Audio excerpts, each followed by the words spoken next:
ازيكم يا دكاترة، كل سنة وانتم طيبين. استكمالا لسلسلة الفيديوهات اللي احنا بنقدمها واللي احنا بنتمنى ان هي تكون سند فعلا ليكم. في اول فيديو اتكلمنا عن القوانين اللي انت لازم تبقى انت عارفها كصيدلي قبل ما تمارس مهنة الصيدلة في السعودية. والمحاضرة التانية اتكلمنا عن ازاي من مجرد ما تشوف منتج التجميل تعرف هو المنتج ده اصلا كويس ولا لا، او مين اللي ينفع يستعمله. ان شاء الله في الحلقه دي هنتكلم عن الفود سبلمنت، وازاي مجرد ما تشوف العبوه تعرف هي الايه، وهل هي التركيزات اللي فيها كويسه ولا لا، وازاي تقارن بين المنتجات. ويلا بينا. دي الحاجات اللي في نهايه المحاضره المفروض ان احنا نكون عرفناها. بالتوفيق يا شباب.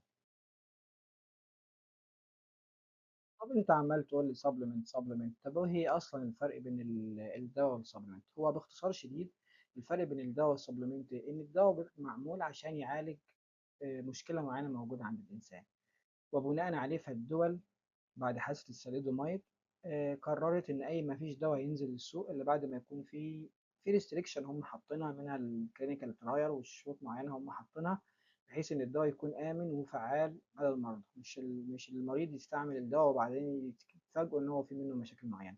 أما بالنسبة للمكملات فهي دي حاجة أصلا ممكن أستعملها كوقاية من حاجة أو تكملة لنقص عندي موجود. فعشان كده بيكون الريستريكشن عليها قليلة جدا جدا، والنتيجة لكده بيبقى في المكملات بالذات في نصب كتير في المكملات، نتيجة لأن الريستريكشن الموجودة عليها بتبقى قليلة. وعلى فكرة مش كل المكملات بتبقى إن أنا بستعملها كوقاية من حاجة أو تعوض لي نقص موجود. في مكملات ممكن استعملها اصلا كعلاج، يعني عندنا مثلا في حاله اليو تي اي او الالتهابات البروستاتا، عندنا الكريم بري والسوبر ميتو ممتازين جدا في علاج حالات اليو تي اي. وعلى النقيض برضو في عندنا حاجات مثلا زي الفاليريانا. الفاليريانا ممكن انت ما ينفعش انت تستعملها كمنوم، لان عشان تنيم محتاجه جرعات عاليه، انما هو استعمال الفاليريانا هو مهدئ انما مش منيم. فانت بتدي لكل منتج من المنتجات سواء هو دواء او مكمل، بتدي له قدره وتديه للعميل المناسب. وعشان كده لازم انت كصيدلي محتاج انك تقرأ وتدور وتعرف عن المنتجات.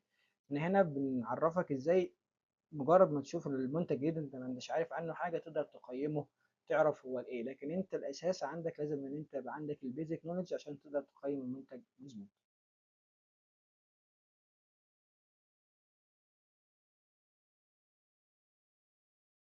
نيجي لاهم سلايد في حلقتنا النهارده، ازاي نقرا الملصق اللي موجود على العبوه. مجرد ما اشوف العبوه هعرف العبوه دي كويسه ولا لا. قبل ما نتكلم على ازاي نقرا العبوه، ليه انا لازم اعرف الاسم التجاري؟ لان للاسف نتيجه لان الريستريكشن الموجوده على المكملات بتبقى قليله، فبعض الشركات بتبقى حاطه ارقام عاليه جدا لكن النتيجه مفيش. فعشان كده في اي سبلمنت تطلعه لازم انك تبقى بعد ما تطلعه تاخد فيدباك من العميل او تاخد من الناس اللي اقدم منك، تعرف الفيدباك عن الشركه دي لا كويسه ولا لا.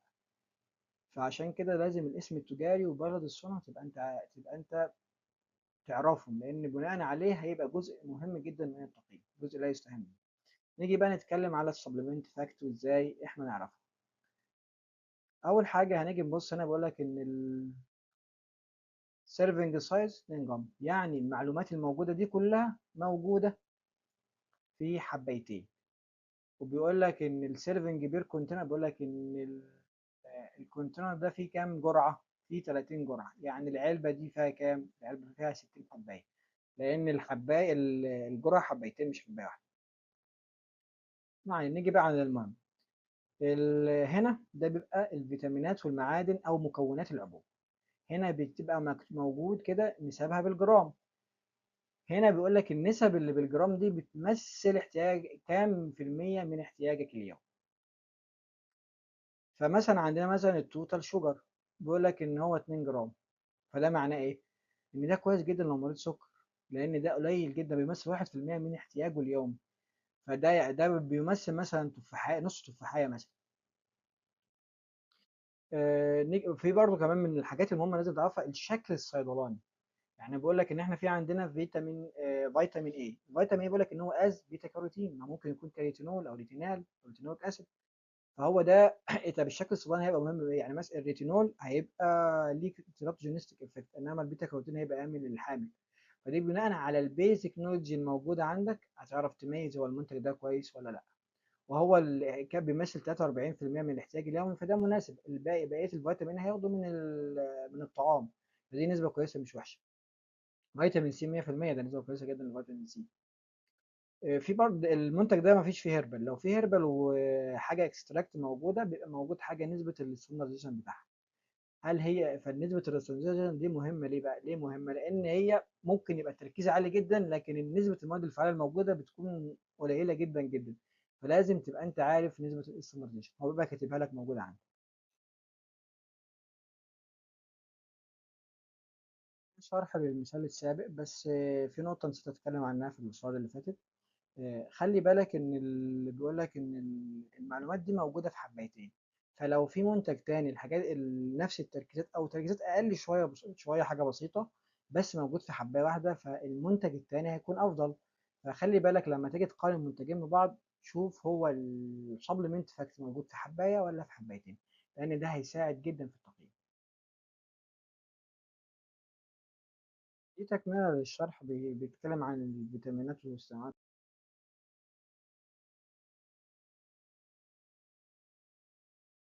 إيه طب إيه هي أشهر الأخطاء اللي بتقابلنا؟ وزي ما احنا اتكلمنا ان انت لازم تبقى عارف الاسم التجاري وبلد الصنع، لان ده هيفرق جدا في هل المعلومات المكتوبة على العبوة هل هي مظبوطة ولا لا. فانت ما تعتمدش وتبقى عندك ثقة زايدة في التسويق والحاجات اللي بتبقى مكتوبة على المنتج، خصوصا في الفود سبلمنت، لان مش في كل المنتجات بتكون فعلا كويسة.